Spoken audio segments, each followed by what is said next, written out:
Hello everyone, I hope you're doing well. So in this video, we're going to discuss Geeks for Geeks problem of the day, and today's problem is quick sort and it is a medium level problem.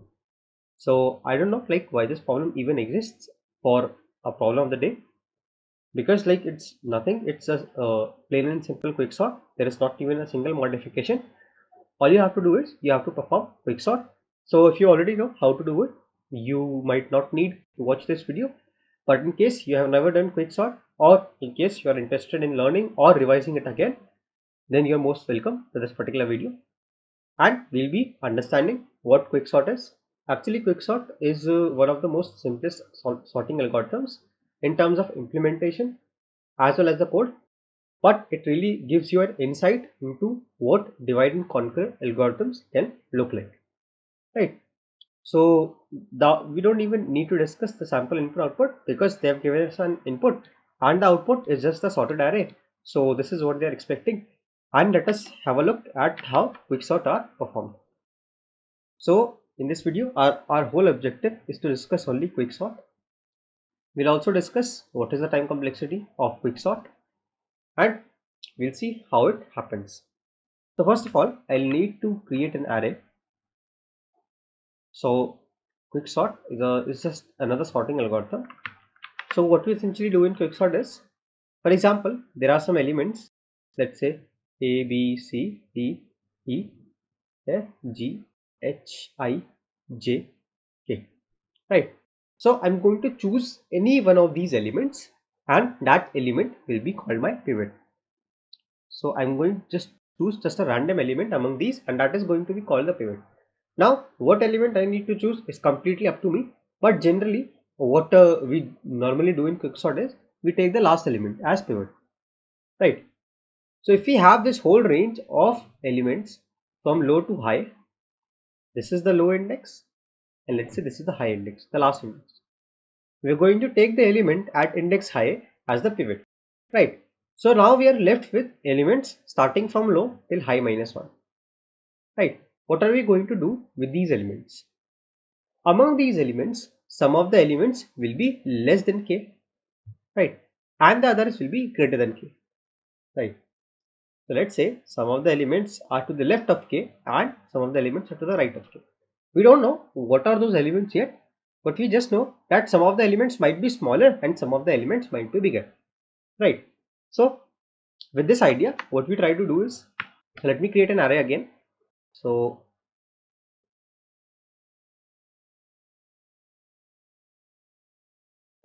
I believe this is of the same size again. Now let's say the correct position of k is this, right? Correct position of k means there will be 4 elements smaller than k and rest of the elements will be bigger than k, right? So this defines the correct position of k. We don't know what are those elements here, but let us assume that this is going to be the correct position of k. Now in the sorted array, in the final sorted array, this will be the exact position of k. K will not move from this position, right? We know for sure, we don't know what are the elements to the left, we don't know what are the elements to the right, but we for sure know that k is going to be at this particular position only, because some way we figured out, we are not going to discuss it right now, but we some way figured out that there will be 4 elements less than k and the other elements will be greater than k. So the position of k is fixed, right? Now what I can do is, I can use the power of divide and conquer, or divide my current problem into smaller subproblems. If I call the same quicksort algorithm on this part again as well as this part again, the same process that happened with k in the first step is going to happen with the left half and the right half respectively, right? So what will happen is, there will be some element, let's say the elements on the left were A, F, G and H, and all the remaining elements were on the right, and they are going to be B, C, D, E. We have taken F, G, H, so I and J, right? So let's say the array looks something like this. Now in the left sub half, you will see that we have 4 elements. So we are going to choose the last one of them and take it as a pivot. So in this case, the pivot is going to be H, right? Now we are going to find the correct position of this pivot. So let's say the correct position was this one. So the elements smaller than h are going to come to the left, let's say A and G, and the elements greater than h are going to come to its right. So again, the position of h in the final array is now fixed, right? And we can again call the quicksort algorithm on the left half and the right half respectively, right? So this is what we are going to do in quicksort. Similarly, in the right half also, for this particular half, you could have done the same thing.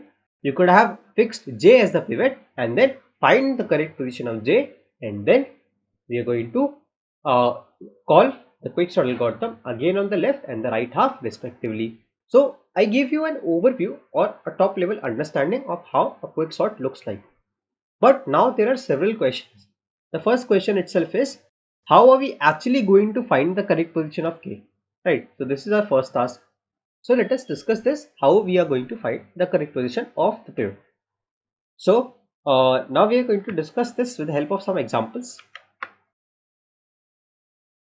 So let's say this is my array, and let me have some elements like let's say 5, 6, 1, 2, 8, let's say 4 and 3, right?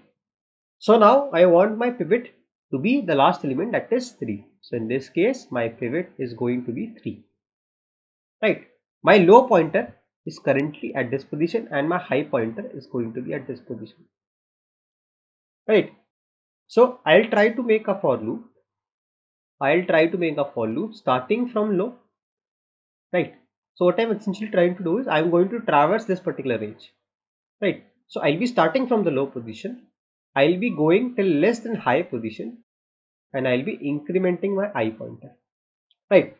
So this for loop is just for traversing the range that I currently have. Now let me initialize a partition value p,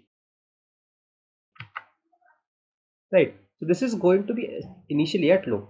So what is this p position denoting?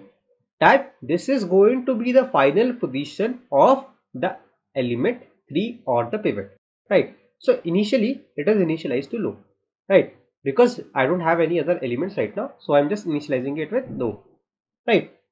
Now what I do is I just traverse through all the elements, and whenever I encounter an element which is smaller than my pivot element, that means if array of I is less than my pivot, so what I'm going to do here is I'm going to swap these elements. So I'm going to swap array of I and array of P, and then I'm going to increment my P. I'll tell you what is happening here. So my P was initially at this first position, and I said that P is going to be the final position of my pivot, right? This is what I'm assuming. But I encountered an element which is smaller than the pivot. So if an element is smaller than the pivot, then it should definitely occur before the pivot, right? So what I do is I put that smaller element in this particular position at the first position, and I increment my value of P. So my P, or the final position of the pivot, now becomes the second position, right? So what essentially happened is, in this case, one of the smaller elements went to the first position, and the position or the final position of the pivot is now updated to this position, right? So we'll do a dry run of this particular example that I have written here is, so you don't need to worry about it. Now let's say I again encountered an element which is smaller than my pivot. So that element after swapping will come at the second position, and then my pivot will move, and then my position of P will move to this particular position, right? And this will keep on happening, and what will essentially happen at the end is all the elements smaller than the pivot will come at the starting, and the position of P is going to denote the final position of the pivot. So at the end, what I can do is I can just do a swap of array of P and make my pivot come here. So pivot was initially at the high position, right? And after this I can return the position of the pivot. So this is overall going to be my partition function, right? which is going to find the correct position of P in a range L to R. So let us do a dry run of this particular case. I have 7 elements here. So let's say this is first element and 3, 6, and 7. Right. So the elements are 5, 6, 1, 2, 8, 4 and 3. So my pivot is going to be 3. The value of P is initially 0. Right. So I start a for loop. The first position where array of I is less than pivot is this one. Right. Because 1 is less than 3. So what I do is I swap these two positions. So I'll have to create an array again. What? 3, 6, 7. So let me just create a copy of this.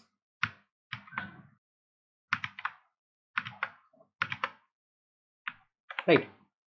Now what I have is 1 will come to this particular position and 6 will remain as it is. 5 will be here, 2 will be here, 8, 4 and 3. This is my next state and my value of P is now going to be 1. Right. Now I move on to the next index. So this is the next index where the value of array of I is less than pivot. So this condition is satisfied. Now I need to swap the position of P and array of I. So what essentially happens is 1 comes here, 2 comes here, then a 5 remains as it is, 6 comes to this particular position, and then 8 and then 4 and then 3. Right.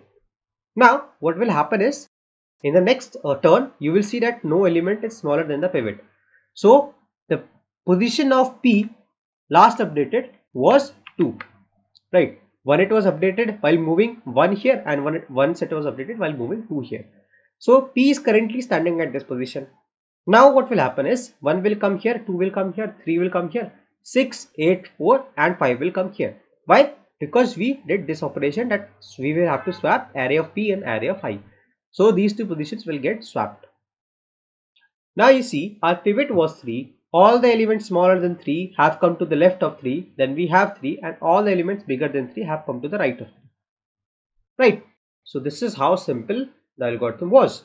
Now what we need to do is we just need to call the quicksort function on the left half as well as the right half. Right. And this position will get fixed. So this was the partition function. Let me just call it partition. Right. And let me also create a quicksort function. So I'll also have a quicksort function. So what happens in quicksort function is I'll receive the array, the low and the high range. Right. 3 things. So whenever if low is less than high, what do we mean by low is less than high? If low is equals to high, what happens in this case? If low is equals to high, this means that both of the indexes are pointing to the same element and there is only a single element. When low is less than high, that means there are at least 2 different elements like this. Right. So if low is less than high, by this particular if condition, we are just trying to check if there exists at least 2 different elements. Only then we will do something. Otherwise, if there is only a single element, it is already sorted and we don't need to do anything. Right. So if this is true, what we do is we call the partition function and store the partition value or the position P. So I'll call the partition function. I'll call the partition function with the array and with the low value and with the high value. Right. All the 3 things will be passed. Now, once I've received this value, so this partition function will be this function which will find the correct position of the pivot into P and then return P finally. So once I have this here, I'll again call my quicksort function. So I'm going to call my quicksort function in the same array starting from low and going till P minus 1 and then again quicksort array starting from P plus 1 and going till high. Right. So you see this is as simple as it is. Now, in order to understand the whole problem, you just need to understand this partition function which I have already demonstrated here. Once you understand this partition function, calling the quicksort function is very easy because you have found the correct position P for a current pivot. You just need to call on the left half and the right half. So I have shown you the dry run of this particular partition function and the rest of the things the program or the divide and conquer algorithm will take care of automatically. Right. The same process is going to repeat at each level you make the partition call. So you see the quicksort function, calling the quicksort function recursively is very easy. If you have found a position of p, you just call it in the first half and you just call it in the second half, right? First half is from low to p minus 1 and the second half will be from p plus 1 to high, right? So this part is like very easy and you will be able to write it very easily. The only thing that you need to take care of is this partition function, which I've already explained with the help of an example. This was all about the quicksort algorithm, and let me just show you with the help of an code. So if you are interested in a full-fledged dry run of a full example, then I highly recommend you to check out like Geeks for Geeks must have already uploaded some or the other blog or article on it. So they must have explained with the help of a complete example. In this case, I have just explained with a single level of partition like this, what happens in this particular case, and the other things will work exactly similar. So this one more thing as well which I wanted to discuss, and that is the time complexity of this algorithm. So let us discuss this quickly. So I just wanted to show you this thing. Let's say there are 4 elements and they are sorted in as decreasing order like this. So pivot will be this element. Now what happens? The correct position of this pivot. So let me just also copy these.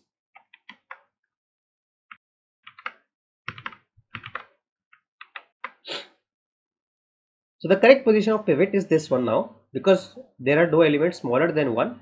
So 1 will be placed here, then 4, 3, 2 will be placed like this. Again the pivot is 2, then 2 will be placed here, and then 4, 3 will be placed like this. And then 3 is the pivot, so 1 will be placed here, and then 2, 3, and then 4. Right, so now in this particular step the array is sorted. Right, so what is happening in each case is, for this particular element you traverse the whole array.